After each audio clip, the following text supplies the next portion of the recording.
The political focus on Arizona today, just days after the state Supreme Court upheld a near-total abortion ban in the state from the Civil War era. WGN's Shannon Halligan joins us now with the latest on that. Shannon. Well, Arizona was already expected to be a battleground state, but the stunning abortion ruling this week has supercharged Arizona's role in the upcoming fall election. The Civil War era law banning nearly all abortions in Arizona drew politicians to the state Friday. And we all must understand who is to blame. Former President Donald Trump did this. Vice President Kamala Harris appeared in Tucson, Arizona. She blamed former President Donald Trump for eroding abortion rights in the state. Here's what a second Trump term looks like: more bans, more suffering, and less freedom.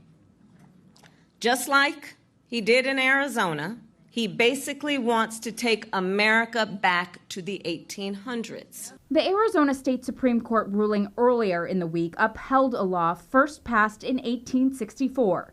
U.S. history professor Jennifer Holland at the University of Oklahoma said the original law was designed to take away women's control of reproductive rights. This law is like one of many that says, no, women can't decide that. Doctors know and legislatures know, and that moment begins at conception. And the only reasonable abortion is one that saves the life of the mother. Now facing growing political backlash, former President Trump has waffled on whether he supports abortion rights. Did Arizona go too far? Yeah, they did, and that'll be straightened out. And as you know, it's all about states' rights. And now Trump wants us to believe he will not sign a national ban. Enough with the gaslighting. Former President Trump appointed 3 of the U.S. Supreme Court justices who overturned Roe v. Wade. But when asked again Friday about signing a federal abortion ban, the presumptive Republican presidential nominee said he wouldn't because it's not needed any longer. What we did was give it back to the states, and now the states are working their way through it.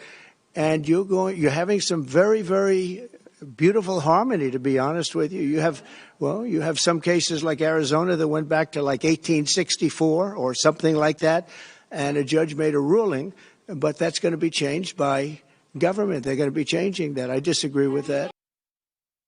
The Arizona ruling paves the way for enforcement of the law, which allows for imprisonment of abortion providers. That's at any stage of pregnancy. The only exception, though, would be if the mother's life is at risk. Ray and Micah. All right, Shannon, thank you.